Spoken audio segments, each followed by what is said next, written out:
Saya percaya semakin engkau betah dalam hadirat Tuhan, semakin kau jaga hatimu haus lapar akan realita hadiratnya, saudara akan selalu mendapati di dalam hadirat Tuhan, Dia akan mulai berbicara, ceritakan isi hatinya kepadamu, dan Tuhan akan mulai memberitahukan ini yang harus kau buat, itu yang harus kau lakukan. Tuhan akan mulai memberikan arahan khusus kepada saudara.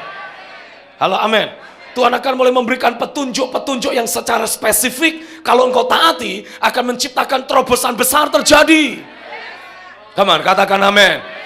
Mungkin ada sebagian dari antara kita yang berkata, Pak Stephen, siapa saya ini? Saya bukan siapa-siapa. Justru ketika engkau bukan siapa-siapa, pastikan engkau ada dalam hadiratnya. Karena di dalam hadiratnya engkau akan menjadi serupa dengan Dia. Halo, amin.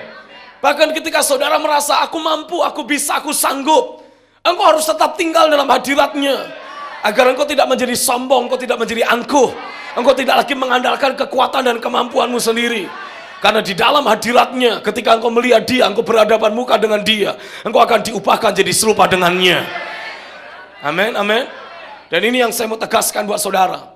Sebelum Tuhan membawa engkau untuk menerima petunjuk, arahan, tugas, Tuhan ingin memastikan semua yang manusiawi mati dari hidupmu. Semua yang berupa ambisi manusia mati dari hidupmu. Halo, amin. Karenanya selama saudara terus merasakan ada kehausan, kelaparan akan Tuhan dalam hati saudara, saudara akan sering mendapati ada banyak tuntutan yang Tuhan berikan. Halo, amin. Dulu saudara punya ganjalan dengan seseorang, it's okay, bisa bertahan berhari-hari, bahkan mungkin berminggu-minggu, bahkan berbulan-bulan. Tapi ketika roh lapar haus akan Tuhan ada dalam hidupmu, Tuhan tidak akan pernah membiarkan apa yang manusiawi terus bercokol dalam dirimu. Karena sepertinya setiap kali roh lapar haus akan Tuhan menggerakkan saudara untuk mencari Tuhan, yang manusiawi itu seperti menahan saudara. Itu sebabnya Tuhan berkata, pastikan semua yang manusiawi dipotong, dibuang. Engkau harus ambil keputusan, aku tidak akan pernah biarkan yang manusiawi terus bercokol dalam batinku. Halo, amin. Oke, lihat satu ayat ini. Saya mau ajak untuk saudara melihat kitab Yesaya pasal yang ke-6. Yesaya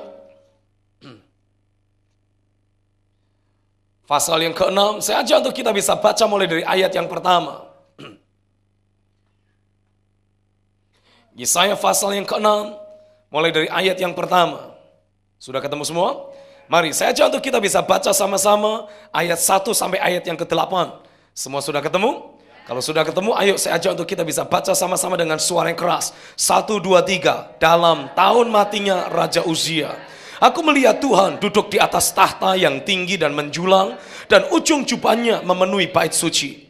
Para serafim berdiri di sebelah atasnya, masing-masing mempunyai 6 sayap. 2 sayap dipakai untuk menutupi muka mereka, 2 sayap dipakai untuk menutupi kaki mereka, dan 2 sayap dipakai untuk melayang-layang. Ayat 3 lebih keras. Dan mereka berseru seorang kepada seorang, katanya, Kudus, kudus, kuduslah Tuhan semesta alam, seluruh bumi penuh kemuliaannya. Maka bergoyanglah alas ambang pintu disebabkan suara orang yang berseru itu, dan rumah itu pun penuhlah dengan asap. Lalu kataku, celakalah aku binasa, sebab aku ini seorang yang najis bibir, dan aku tinggal di tengah-tengah bangsa yang najis bibir. Namun mataku telah melihat Sang Raja, yakni Tuhan semesta alam. Tetapi seorang daripada serafim itu terbang mendapatkan aku. Di tangannya ada bara yang diambilnya dengan sepit dari atas mezbah. Ia menyentuhkannya kepada mulutku serta berkata, lihat, ini telah menyentuh bibirmu, maka kesalahanmu telah dihapus dan dosamu telah diampuni. Lalu aku mendengar suara Tuhan berkata, siapakah yang akan kuutus dan siapakah yang mau pergi untuk aku? Maka sahutku, ini aku, utuslah aku. 5 pasal Yesaya sudah bernubuat, tapi dalam pasal yang ke-6 Alkitab katakan ada penugasan yang baru, ada new commissioning, ada tugas baru yang Tuhan berikan kepada Yesaya. Halo, amin. Mungkin selama sekian waktu lamanya saudara mendapati engkau sudah menjadi orang Kristen yang terlibat dalam pelayanan ini, terlibat pelayanan itu. Ada banyak aktivitas yang saudara sudah lakukan. Tapi dengarkan baik-baik, Tuhan tidak menghendaki saudara hanya sibuk dengan berbagai aktivitas pelayanan. Tapi Tuhan menghendaki engkau bisa ada dalam hadiratnya dan kemudian mendengar apa yang menjadi isi hatinya. Dan ketika menerima instruksi khusus, engkau bisa mentaati tanpa ada yang mengganggu, tanpa ada yang menghambat, tanpa ada yang menghalangi. Karena ketika engkau melangkah mengikuti instruksi khusus yang Tuhan berikan, engkau akan selalu mendapati ada penyertaan Tuhan yang menyertai hidupmu. Halo, amin. Tapi sebelum Yesaya bisa menerima instruksi yang baru dari sorga, Alkitab katakan dia harus mengalami perjumpaan pribadi dengan Tuhan. Halo, amin.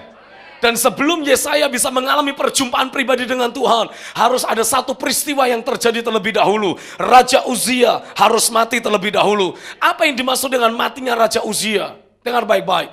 Selama sekian waktu lamanya, Yesaya menjadi nabi kesayangan dari Raja Uzia.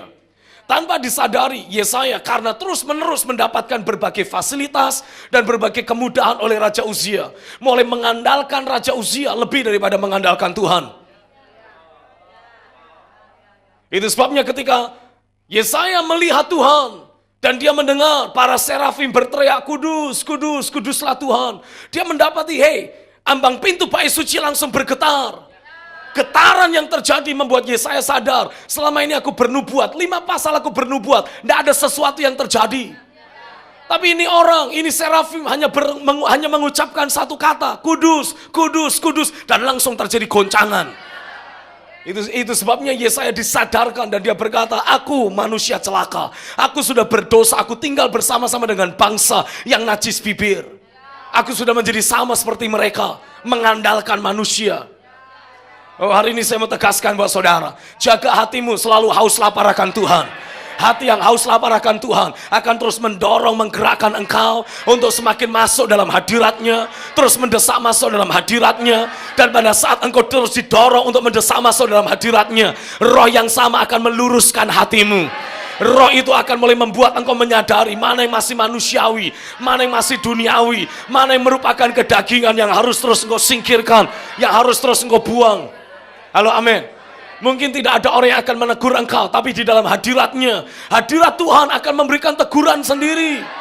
Hadirat Tuhan secara pribadi akan meluruskan jalan hidupmu, akan mengoreksi engkau, akan membawa engkau untuk kembali berjalan dalam segala kebenaran.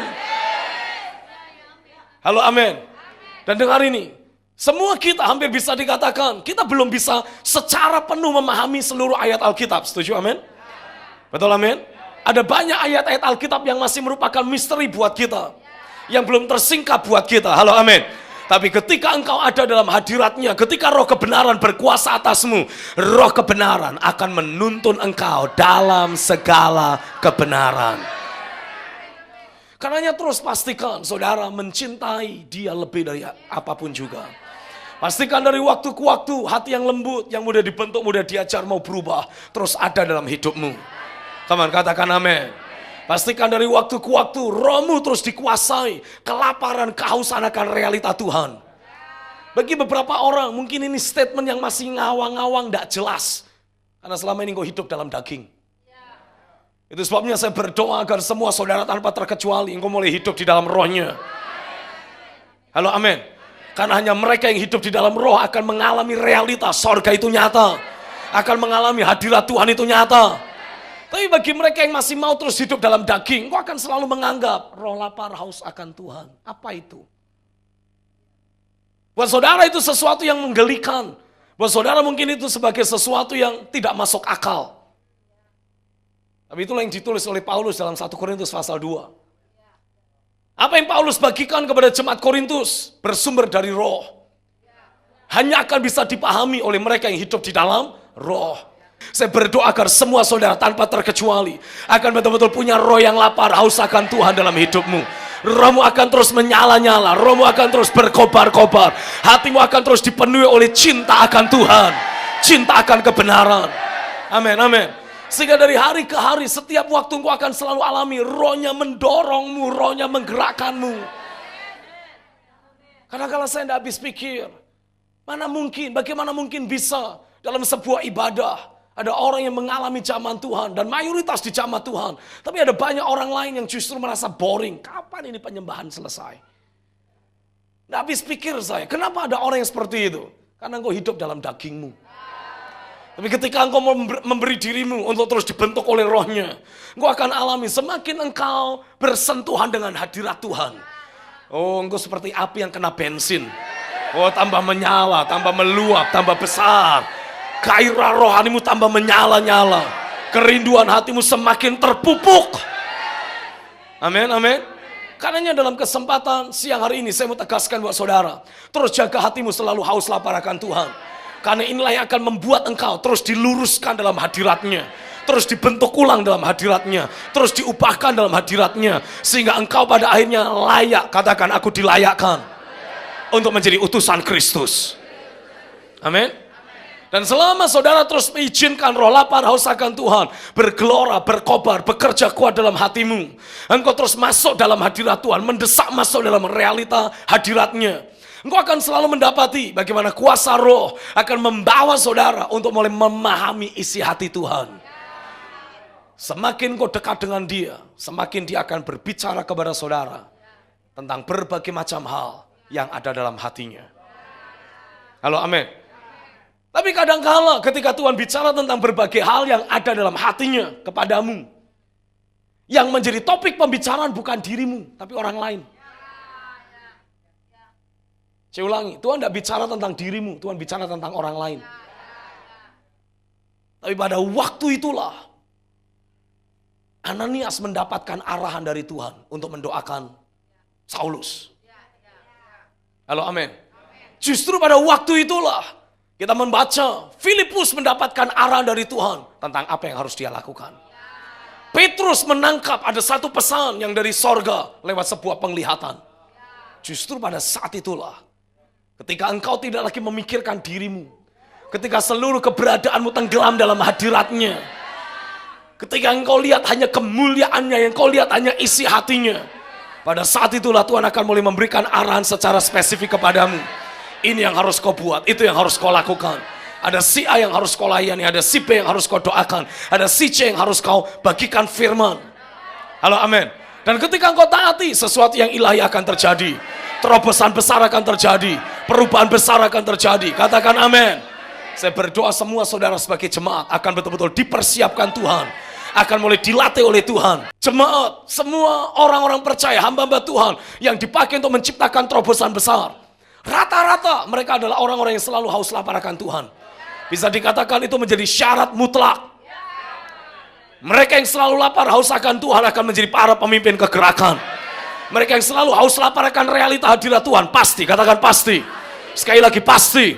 Pasti akan selalu alami Tuhan bangkitkan dia menjadi para revivalist, menjadi para reformer. Oh, saya berdoa semua saudara akan terus punya hati yang haus lapar akan Tuhan. Karena saya tidak mengendaki engkau jadi jemaat yang biasa.